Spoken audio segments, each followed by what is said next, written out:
नमस्कार सांग माने मोर चैनल कुक सरिता को स्वागत।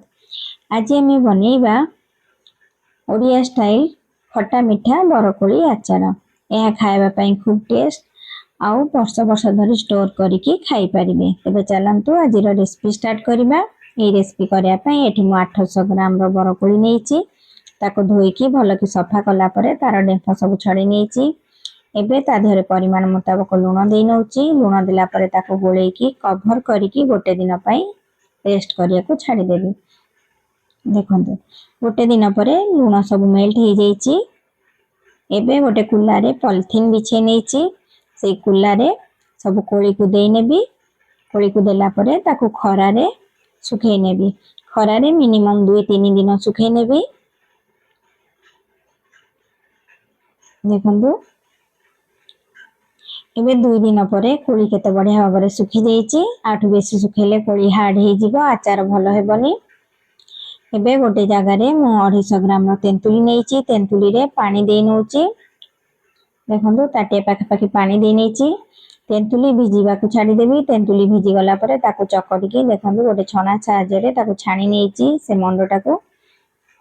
एबे से तेंतुली रस रे परिमाण मुताबक लुण दे नउची। लुण देकी भल कि मिसै नेला परे सुखिला कोली रे एई मंडोटा को मिसै नेबी। देखो मिसै की ताको कवर करके पुनी गोटे दिन पई रेस्ट पई छाड देबी। आ मझिरे मझिरे 2-3 घंटा रे थरे लेके ताको तळ ऊपर करके गोली नउथिबे। देखो एबे केते बढ़िया भाबरे गोटे दिन परे देख पाथिबे तेंतुली रस रे कोली केते बढ़िया भाबरे फुली जाईची। एबे ए कोली को पुनी 2 दिन खरा देई नबा। देखो 2 दिन परे पुनी खरा देला परे कोली केते बढ़िया भाबरे सुखी जाईची। एबे आकु साइड करिकी रखि नेबा। गोटे मसला रेडी करिबा। मसला पई मु नेइची एठी 7-8 टी सुखिला लंका नेइची। गोटे टेबल स्पून चामच रे माप करिके एबे जीरा नेबी। देखंतु 2 टेबल स्पून जीरा नेइची। 2 टेबल स्पून पान मधुरी नेइची।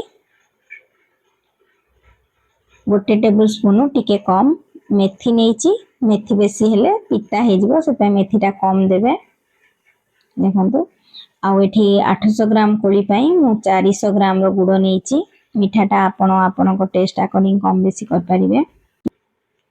एबे गोटे पैन गरम करथली। पैन गरम हैला परे सेतरे से मसला सब देकी भाजी नेबी। देखंतु फ्लेम सब बेले मीडियम रे रखिबे। लो टू मीडियम फ्लेम रे मसला को भाजी नउची। देखंतु मसला भाजी गलानी। ए गोटे प्लेट को काढी के ठंडा हेबा पई देबी। एबे सेही पैन रे गुड़ को देई नउची। गुड़ देला परे सेथिरे किछि पानी देबेनी। पानी देले आचारटा खराब हो जायथे। देखंतु एबे लो टू मीडियम फ्लेम रे गुड़ को पाग हेबा पई दोची। गुड़ केते बढ़िया भाबरे फुटिलानी देख पाथबे। एबे गोटे गिन्ना रे अल्प पानी नेइथिली। गुड़ को ता देहरे पकई के देखि नउची। देखंतु गुड़ आ पानी रे मेल्ट हेउनी। गुड़ पाग हे गलानी। एबे ए स्टेज रे जो रखथिली कोली से कोली को सेथिरे देकी गोटे 2 मिनिट फुटे नेबी गुड़ संगरे। देखंतु गोटे 2 मिनिट परे फुटिला परे फ्लेम ऑफ करी नेबी। देखंतु फ्लेम ऑफ करी नेइची। एबे जो मसला ठंडा करथिली मसला ठंडा हे जाईची। एबे मसला को गोटे ग्राइंडर जार रे देकी गुंड कर नेबी। मसला को बेसी फाइन गुंड करिबेनी। एई भली भाबरे दरदर खंड करिकी गुंड करिवे। एई मसला आचार को देइथे पूरा जबरदस्त टेस्ट। देखंतु मसला सब को आचार रे देकी भल भाबरे गोळी नेबी।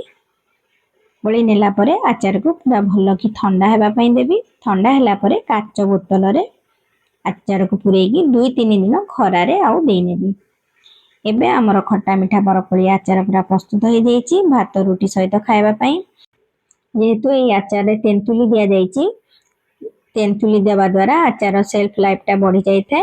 आ जेहेतु एथिरे तेल भी व्यवहार हेनी से ताई आचार को आपण वर्ष वर्ष धरी स्टोर करके खाई परिबे। आपण मिनिमम 2 वर्ष रो अधिक ए आचार स्टोर करके रखिबे। देखिबे कोनोसी प्रकार फिंपी लागीबनी कि कांटिया हेबनी, कांटिया स्मेल हेबनी। आपण 2 वर्ष रो अधिक ए आचार रखिकी खाई परिबे। आशा वीडियो जदी भल लागितबो लाइक शेयर करिवे। आ आपण को ए रेसिपी केमति लागला निश्चित भाबरे कमेंट सेक्शन में जणाइबे।